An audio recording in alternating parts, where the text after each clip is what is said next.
मृत्यू निरूपण नेत्रा डेगवेकर. जन्माला आलेला प्रत्येक माणूस मरणारच हे कितीही आपल्याला माहिती असले तरी जेव्हा आपल्यासमोर मृत्यू ठाकतो किंवा कोणी आपल्याला आपल्या मृत्यूबद्दल सांगतो तेव्हा आपण अगदी गर्भगळीत होतो. अशीच काहीशी गोष्ट समर्थांचा अगदी लहान वयाचा आज्ञाधारक शिष्य मधुकरच्या बाबतीत घडली.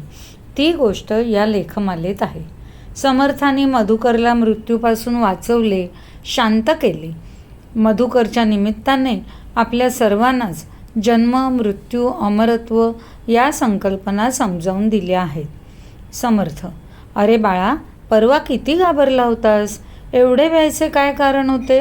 एक ना एक दिवस मरायचे आहेच ना? मधुकर: पण समर्थ, अजून माझे वय कुठे झाले आहे आणि मीच का मरायचे? मला अजून किती काही करायचं आहे. पण समर्थ, मृत्यू म्हणजे काय? मग त्यानंतर आपण कुठे जातो? आपले नंतर काय होते? समर्थ: अरे हो, किती हे तुझे प्रश्न. असे कर, आज संध्याकाळी 7 वाजता सर्व शिष्यांना इथे बोलाव. आपण या विषयावर बोलू. सर्व शिष्य एकत्र जमतात. समर्थ: ज्या मृत्यूला हा मधुकर भ्याला आहे तो मृत्यू म्हणजे काय? अमर होणे म्हणजे काय? सांगेल का कोणी तुमच्यापैकी? शिष्य: नाही समर्थ, आपणच समजावून सांगावे. समर्थ: हे पहा, आपण सर्व एकमेकांना पाहत आहोत. त्या देहांना स्थूल देह म्हणतात. आपली त्वचा, स्नायू, रक्त, हाडे, अस्थी, मज्जा, रेत हे सर्व आपल्या स्थूल देहाचे घटक आहेत. पण याचबरोबर याच देहात सूक्ष्म देह असतो. तो प्राण, मन, बुद्धी, अहंकार आणि वासना म्हणजेच इच्छा अशा अदृश्य स्वरूपात असतो. या सर्वांमध्ये वासना हा मुख्य घटक आहे. आता असे पहा, या विश्वात जे जे निर्माण झाले ते एक दिवस नष्ट होणारच. त्यात आपण सर्वच जण आलो.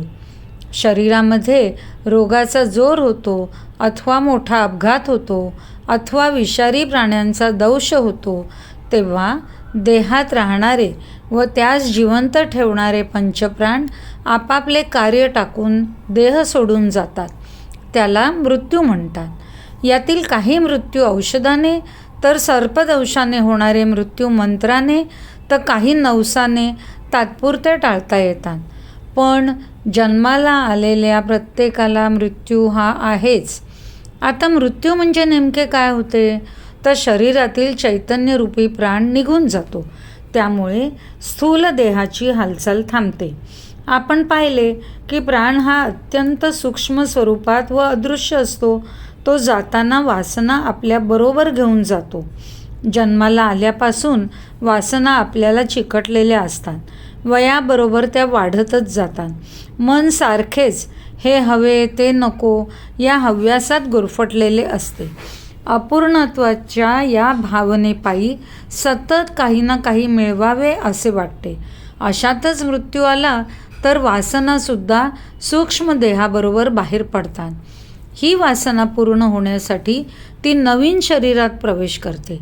अशा रीतीने माणसाला पुन्हा जन्म घ्यावा लागतो. सामान्य माणसाचे असे हे जन्म मृत्यूचे चक्र अव्याहत चालूच राहते. मुलांनो, तुम्ही अमरत्व म्हणजे काय विचारत आहात ना? तर जन्म मृत्यूच्या चक्रातून सुटका होणे म्हणजेच अमर होणे.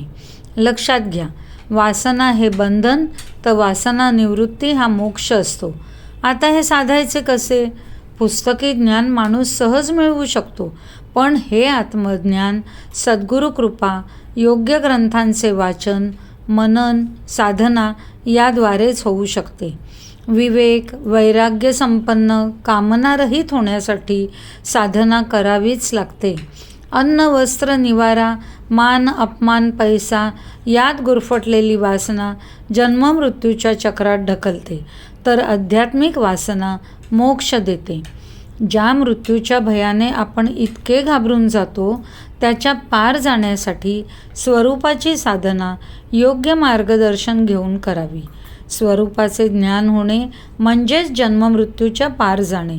स्वस्वरूपाचे ज्ञान म्हणजे मी कोण आहे याची जाणीव होणे.